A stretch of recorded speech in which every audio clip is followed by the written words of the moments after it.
মানে হিমন্ত বিশ্ব শৰ্মাই কৈছিলে যে মই ৰাতি 11টা বজাৰ পাছত সদায় তেওঁলৈ ফোন কৰোঁ হয়নে মই বাৰু হিমন্ত বিশ্ব শৰ্মালৈ ৰাতি 11টা বজাৰ পিছত কিয় ফোন কৰিম হিমন্ত বিশ্ব শৰ্মা মোৰ প্ৰেমিকা নেকি গুৱাহাটীৰ আসনখনত এবাৰ আমি মীৰা বৰঠাকুৰ বাইদেউক জিকাব পাৰিম বুলি ভাবিছোঁ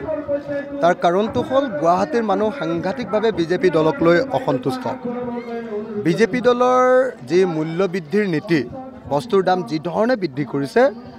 কোনো মানুহ বিজেপিৰ এই মূল্য বৃদ্ধিত সন্তুষ্ট নহয় ঔষধৰ দাম গেছ চিলিণ্ডাৰৰ দাম মিঠাতেলৰ দাম সকলো বস্তুৰ দাম যি ব্যাপক ৰূপত বৃদ্ধি কৰিছে এই বিজেপি চৰকাৰখনে কেৱল মূল্য বৃদ্ধিৰ কাৰণে বিজেপিক এবাৰ ৰাইজে ভোট দিব নোৱাৰে দ্বিতীয় বস্তুটো দেখিছোঁ যে বিজেপি চৰকাৰৰ দিনত আমি দেখিছোঁ যে হিমন্ত বিশ্ব শৰ্মাৰ দাদাগিৰি ইমান বৃদ্ধি পাইছে যে আমাৰ দেশত আইনৰ শাসনটো আৰু নাই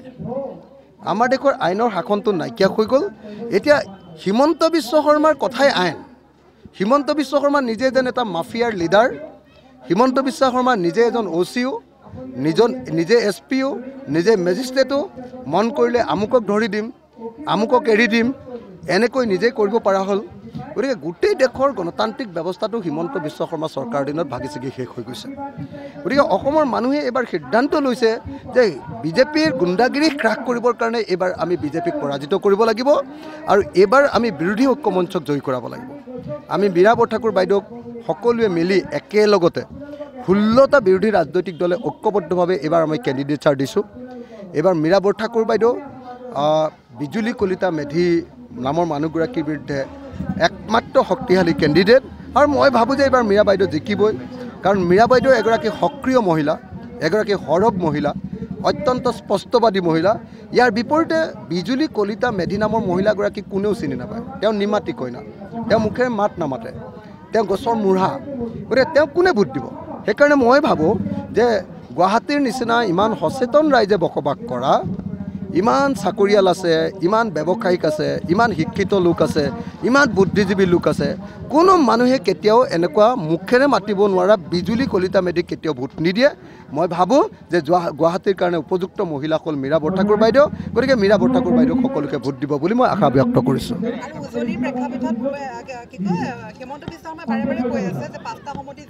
মই আপোনালোকক এটাই কথা কৈ গ'লোঁ অসমৰ 14খন আসনৰ ভিতৰত বিজেপিয়ে যদি পায় খুব বেছি 5খন আসন পাব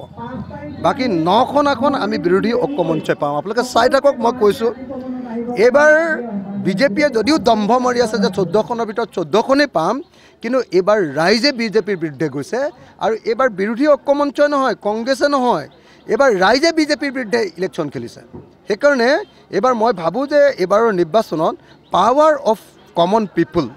সাধাৰণ মানুহৰ ক্ষমতা এবাৰ প্ৰতিষ্ঠিত হ'ব আৰু সাধাৰণ মানুহে এবাৰ বিজেপিক হৰুৱাব সেইকাৰণে উজনিয়ে হওক বা নামনিয়ে হওক এবাৰ নিশ্চিতভাৱে বিজেপিৰ পৰাজিত হ'ব আৰু নিশ্চিতভাৱে আমি বিৰোধী ঐক্য মঞ্চ জয়ী হ'ম